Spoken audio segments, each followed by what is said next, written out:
नमस्कार, खबर समय जगत में आपका स्वागत है। मैं हूं आपके साथ अंकिता और आइए अब खबर देखते हैं विस्तार से। झांसी राष्ट्रीय संगोष्ठी सुफलाम 2022 का प्रथम दिवस का आयोजन विश्वविद्यालय के सभागार में प्रारंभ हुआ। इसमें मुख्य अतिथि उप महानिदेशक प्रसार ICAR नई दिल्ली डॉक्टर SK चौधरी अध्यक्षता कुलपति डॉक्टर SK चतुर्वेदी ने की और भारतीय किसान संघ के अध्यक्ष दिनेश कुलकर्णी, कृषि वैज्ञानिक चयन मंडल के सदस्य डॉक्टर VS द्विवेदी, चित्रकूट विश्वविद्यालय के पूर्व कुलपति डॉक्टर NC गौतम, महामंत्री भारतीय किसान संघ मोहिनी मोहन मिश्रा, कुलपति बुंदेलखंड विश्वविद्यालय झांसी डॉक्टर मुकेश पांडे, निदेशक भारतीय चारागाह एवं चारा अनुसंधान डॉक्टर अमेश चंद्रा विशिष्ट अतिथि रहे। सभी अतिथियों ने दीप प्रज्वलन कर 2 दिवसीय संगोष्ठी का विधिवत शुभारंभ किया। महामंत्री भारतीय किसान संघ मोहिनी मोहन मिश्रा ने पंचमहाभूत और खाद्य सुरक्षा के बाद मृदा सुरक्षा पर विचार व्यक्त किए। चित्रकूट विश्वविद्यालय के पूर्व कुलपति डॉक्टर NC गौतम ने देश में भूमि एवं जल उपयोग की नीति के अलावा नव कल्पित कृषि पर विस्तार से प्रकाश डाला। कुलपति बुंदेलखंड विश्वविद्यालय झांसी डॉक्टर मुकेश पांडे गुणवत्ता भोजन हेतु मृदा स्वास्थ्य बनाए रखने पर जोर दिया। कृषि वैज्ञानिक चयन मंडल के सदस्य डॉक्टर VS द्विवेदी ने कहा कि पंचमहाभूतों का सम्मान एवं संरक्षण करना होगा, स्वस्थ मिट्टी हेतु जैविक खादों का प्रयोग करना होगा, स्वस्थ मृदा हेतु शोध के आयाम बदलना होगा। इस पर प्रकाश डाला। भारतीय किसान संघ के अध्यक्ष दिनेश कुलकर्णी प्राकृतिक संसाधन के अंधाधुंध प्रयोग के दुष्परिणामों पर प्रकाश डाला। इसका प्रभाव पृथ्वी पर पड़ा है। उन्होंने कहा इनके उपयोग पर मानसिकता बदलने की आवश्यकता है, इस पर विशेष जोर दिया जाए।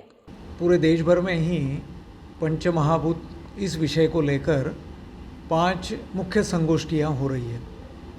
ये संगोष्ठियां होने का मुख्य कारण ये है कि यह अमृत महोत्सव स्वतंत्रता का हम लोग मना रहे हैं और ऐसा अमृत महोत्सव मनाते समय भारत की पूरे दुनिया को क्या योगदान रह सकता है, ऐसा विचार भी आया।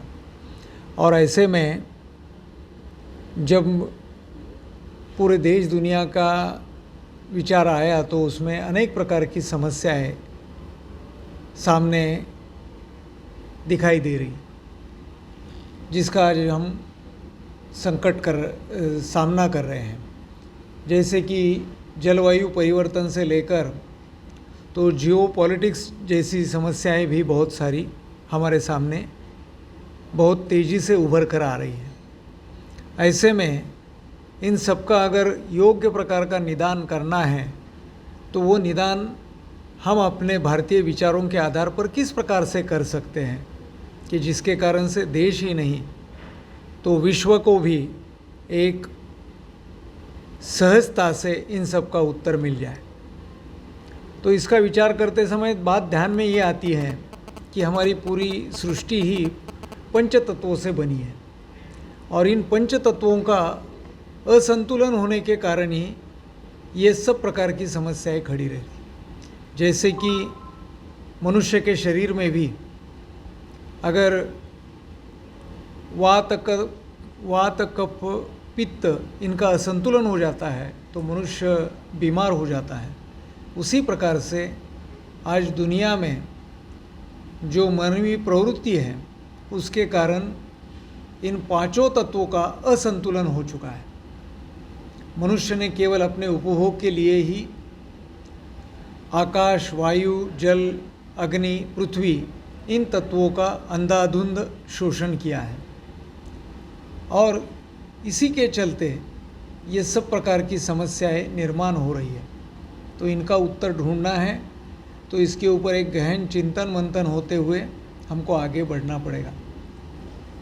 भारतीय चिंतन परंपरा में 2 बातें आती हैं। एक आती है जीवो जीवस्य जीवनम, कि ये सब सृष्टि जो है ये एक सृष्टि का चक्र में चलती है। और दूसरी बात आती है जो हमारी भारतीय संस्कृति ने कहा है वसुधैव कुटुंबकम, कि हम सब एक परिवार हैं। हम इस पृथ्वी को अपनी माता मानते हैं और अगर माता मानते हैं तो इस पर उत्पन्न हुए सभी हमारे एक तरह से सहोदर हुए और इस बात को लेकर ही ये पृथ्वी हमारा एक परिवार बन जाता है।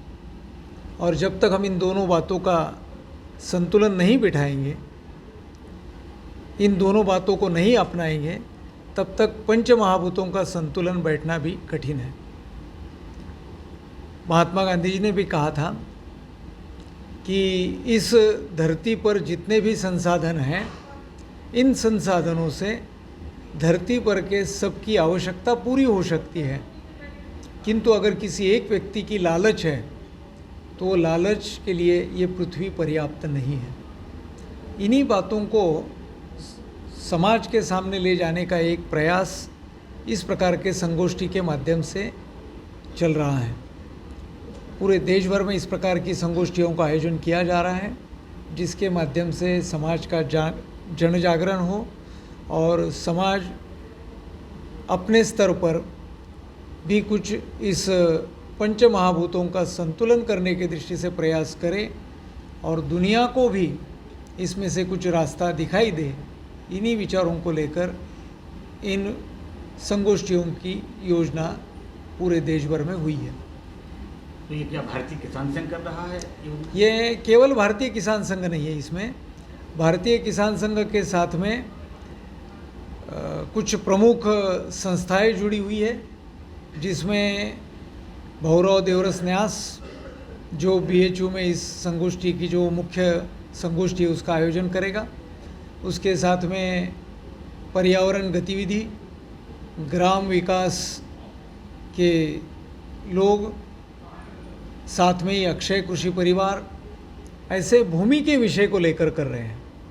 मगर बाकी की जो और संगोष्ठियाँ होने वाली हैं, जैसे कि जल तत्व को लेकर दीनदयाल शोध संस्थान कर रहा है, अग्नि और वायु को लेकर विज्ञान भारती के कार्यकर्ता उसमें जुड़े हुए हैं।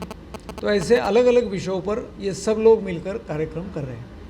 यह देखने में आ रहा है कि अवैध खनन बहुत चल रहा है जी, और इस पर सरकारी मशीनरी जानते हुए भी उस ओर कोई खास ध्यान नहीं देती है, या उनका अपना जैसा भी सेटअप हो। तो इसके लिए कोई अलग से बात होती है? ये अवैध जो नदियों को उनको छलनी किया जा रहा है। कल ही हम इसी प्रकार की संगोष्ठी IIT पटना बिहटा में हुई है और उसी में इसी विषय पर चिंतन भी हुआ है। जिस प्रकार का अंधाधुंध खनन हो रहा है, इस अंधाधुंध खनन होने के कारण बहुत बड़ी समस्याएं निर्माण हो रही है और भविष्य में और भी बढ़ने वाली है। खास करके नदियों के दृष्टि से जो बात आई है, तो नदियों के दृष्टि से जहाँ तक कि गंगा जी के मैदान की बात है, तो गंगा जी का हो या यमुना जी का हो, तो इसका एक विधिवत और तौर तरीके के साथ में नियमित रूप से ड्रेजिंग करने की बात है, जो उसको वैज्ञानिक तरीके से करने की आवश्यकता है, जिसमें से दो प्रकार की बातें आ सकती है। एक तो गाद भी वहाँ से निकली जा सकती है, और जो बालू की आवश्यकता है उस बालू को भी कुछ मात्रा में हम उसमें से सप्लाई कर सकेंगे। तो उसके लिए एक ड्रेजिंग की पॉलिसी बनने की आवश्यकता है, ये विचार उसमें से आया है, जिसके कारण हमारा जल के मार्ग से परिवहन ये भी उसमें से बढ़ेगा। तो ऐसी सब बातों को हम उसमें से कर सकेंगे, इसलिए मगर आज इसकी कोई ऐसी विधिवत नीति नहीं है। ऐसे ही हैपेजार्डली अंधाधुंध तरीके से काम चल रहा है, तो उसको एक वैज्ञानिक तरीके से करने की बात करेंगे तो इस प्रकार की समस्याओं का निदान हम पा सकते हैं। जानना चाह रहे हैं कि भारतीय किसान संघ जो काम कर रहा है उसमें जो समर्थन मूल्य तय करने वाली बात होती है, उसमें क्या हमारा प्रतिनिधित्व हो पाया? नहीं, समर्थन मूल्य किसान समस्या का समाधान नहीं है।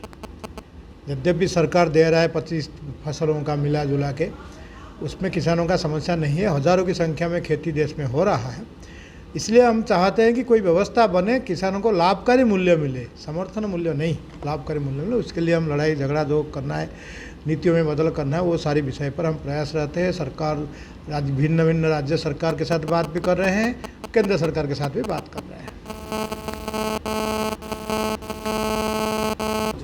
किसान संघ का काम देश भर में कश्मीर से लेकर कन्याकुमारी, केरल, तमिलनाडु तक है। आसाम, मणिपुर से लेकर गुजरात, राजस्थान सारी प्रदेश में है। उसमें 2 राज्य अभी छूटे हुए हैं हमारे हिसाब से, 2 नागालैंड और मिजोरम। बाकी सारा पूरे देश भर में अपना काम तो खड़ी है। कितने जिले होंगे करीब? करीब 560 जिले में अपना सक्रिय समितियां हैं, बाकी जिलों में तो संपर्क है ही। करीब 60,000 करीब ग्राम समितियां अपना सक्रिय है। 60,000? हाँ, 60,000 समितियां अपना सक्रिय है।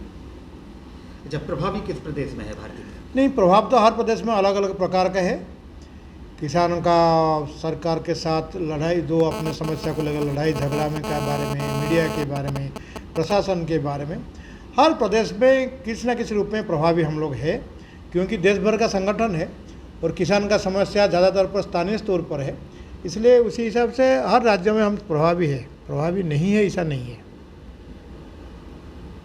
ये गलत धारणा है, गलत नहीं बनाना चाहिए। हर राज्यों में अपना अधिवेशन भी हो रहा है, आंदोलन अभी हाल ही में गुजरात में बिजली को लेकर समान दर बिजली में हो राज्य भर में बड़ी आंदोलन चल रहा है।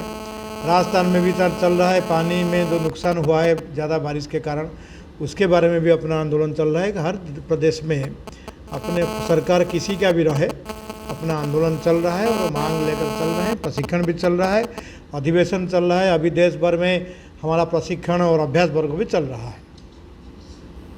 इसलिए दो विषय है मूलतः, जो इनपुट खर्चा बढ़ गया है, इनपुट के बारे में सरकार सोचे। जैसे खाद की सब्सिडी वो कंपनियों को दे रहा है, सारी वो जो औजार है उसके सब्सिडियां भी कंपनी को दे रहा है। हम चाहते हैं कि अगर क्योंकि छोटे किसान हैं वो औजार खरीद नहीं पाता तो सब्सिडी का उसके उपयोग नहीं होता है। सारे किसान खाद का उपयोग नहीं करते, रासायनिक खाद का, इसलिए उनको भी लाभ नहीं मिलता है। ये सारी सब्सिडियाँ किसान के खाते में डीबीटी के माध्यम सरकार दे दे और बाज़ार का थोड़ा ध्यान रखे कि किसानों को अच्छा पैसा मिले। उसमें जो आयात निर्यात नीति सरकार का है वो बार बार गलती कर रहे हैं। जब फसल आता है उस समय सरकार तो आयात कर लेता है, नहीं तो निर्यात को प्रतिबंधित कर लेता है, वो अच्छी नहीं है। इसलिए किसान का भाव बाज़ार से अच्छा नहीं मिलता है। इसलिए हम चाहते हैं कि जो आयात निर्यात कम से कम कुछ महीने किसानों को मोहलत दे, जब फसल आता है किसान को अच्छा पैसा मिल जाए, फिर बाद में सरकार आयात निर्यात नीति को अपने इन्फ्लेशन के साथ जोड़ के उसका नियंत्रित करे। ये अपना एक सकारात्मक सुझाव है, अभी तक सरकार उसका अमल नहीं कर रहा है। आगे चलकर इस विषय को हम बड़े स्तर पर उठाने वाले हैं। झांसी से खबर समय जगत के लिए दीपक त्रिपाठी की report. For latest news, subscribe to our channel and press the bell icon